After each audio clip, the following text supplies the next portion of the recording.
First of all, thanks for the invite to speak here and say a few words about the Cuban Five. First of all, greetings from my own union, Unite. Delighted to be here and proud to be here, marking the 50th anniversary of Cuba as a socialist republic. And thanks to the organisers and people like Simon McGuinness and people like Desi Bonas and people right across all unions in Ireland, we've continued to be friends of Cuba, and we continue to deliver solidarity right throughout those years. There's a number of meetings, obviously, here today in Dublin. Thursday night we were in Waterford, kicking off part of the tour. Maria addressed the meeting in Waterford, an excellent meeting, and on Monday I see Linda Walker here as one of the organisers of what's happening in Belfast on Monday, and anybody who can make that are more than welcome. The chairperson opening the meeting in Waterford on Thursday night said that we had, huge empathy with the peoples of Cuba, and he mentioned the fact that both of our countries has a big imperialist bully on our doorstep, and we can see from what's happened down through centuries what's been inflicted on this beautiful country of ours. And we've had our blockades, we've had our injustices that Finian has referred to. We've had all those years of the same treatment that's inflicted on Cuban people by the US.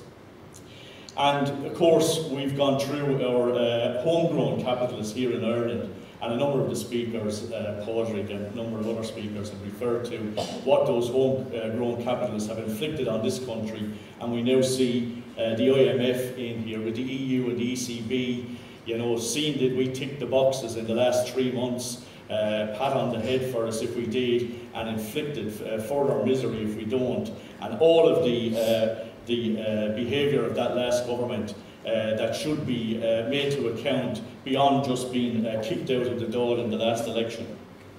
So a lot of people that have helped throughout the period of solidarity with Cuba. I see the chair of Unite London region here, a namesake of my own, Jim Kelly, a long-standing friend of Ireland and a long-standing friend of Cuba, and I'm delighted to see Jim here continuing that international work that he's started for so many years. Just to mention also, we're delighted that Teresita will be addressing the Unite conference at the end of May, and of course we'll be recounting a lot of what's discussed here today. So to cover a number of the facts following on from Finian's presentation, first of all, a lot of you will know a lot about the Cuban Five, and the other side of that coin is an awful lot of people have never heard of the Cuban Five because of the media across the world not being prepared to mention what's happening here and the horrors of what's happening here. And as Finian referred to, the 16 years of Irish people being locked up in British prisons, the Birmingham 6, the Guildford 4, and the mention by the Chief Justice Dennehy at the time of the appalling vista of the system, the so-called British justice system, having to admit that they were the guilty ones, not the people who were behind bars. And when you fast forward to the day that 16 years of imprisonment and horrible treatment, and when they were told to leave the prison, when they were told to get out of the prison, and the prison doors were open, and these people had the principle, and they had the strength to say, we're not leaving this prison until they go back into court and declare us innocent. We're not leaving this prison. So the long fight for the Cuban Five has to go through that horrible treatment that's inflicted on Irish people as well as Cuban people. The Cuban Five, first of all, just to go through some facts, 5 Cuban men who were in prison in the US serving 4 life sentences and 75 years collectively, after being wrongly convicted in the US federal court in Miami, June the 8th, 2001. And the names of the prisoners are Gerardo Hernandez, Ramon Labenino, Antonio Gerardo, Fernando Gonzalez, and Rene Gonzalez. The 5 were falsely accused by the US government of committing espionage, conspiracy against the United States and other related charges. And we've got to, those of us who come to find out about the Cuban Five, first of all, these are innocent people. There's no looking for sort of mercy for people who may have done. These people are absolutely 100% innocent and should not be in prison a minute longer. But the campaign has gone on unbelievably now for the past 12 years. 12 years of innocent people being locked up. And a number of speakers have referred to meeting the families. And I had the privilege and the honour with, as I say, Jim Kelly from London, as part of a delegation last year from Unite, to meet the families. And I know a number of union leaders have met the families. And the first thing strikes you is the strength and the spirit of these women.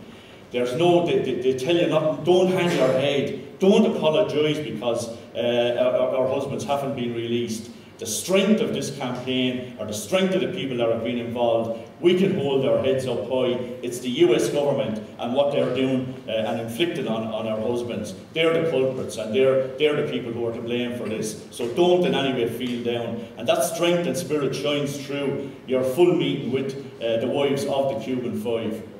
And they recount the human side of all this. You know, you can just imagine, we can't even imagine the human side of all this. Where they talk about the children that they plan to have with their husbands.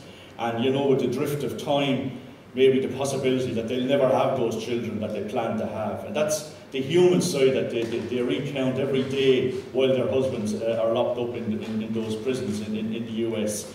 Also, the way they're made jump through hoops on the red tape attached to a visitation. You know, you apply for the visit, you wait for an acknowledgement and a date, you turn up at the prison and you're told you've come on the wrong date. That's not the date was authorised. You've now broken the application process. So you return to Cuba and apply again. All that sort of disgraceful behaviour. And it's unbelievable to recount and acknowledge that 2 of the prisoners still don't have visitation rights. The only 2 prisoners in American prisons that don't have visitation rights. That's just unbelievable and intolerable, and it just reflects the disgraceful behaviour of the American administration.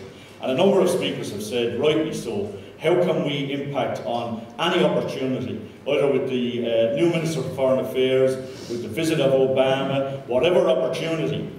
And in order to speed up my own talk here, I know you know it's been a long day, so I don't want to go through pages and pages of more stuff on the Cuban Five. Those are the facts, and I think it's now down to us to work at local level, whether that's in community organisations, community groups, union branches, trades councils, whatever organisations we have right across the trade union movement, right across Ireland, linking up with our brothers and sisters across Europe and across wherever countries we can bring support on board. When we were actually in Havana last year, there was representatives there from the SEIU in America, from the United Steelworkers and from the Teamsters. And they came the circuitous route, not being able to just go to their local airport and go to Cuba.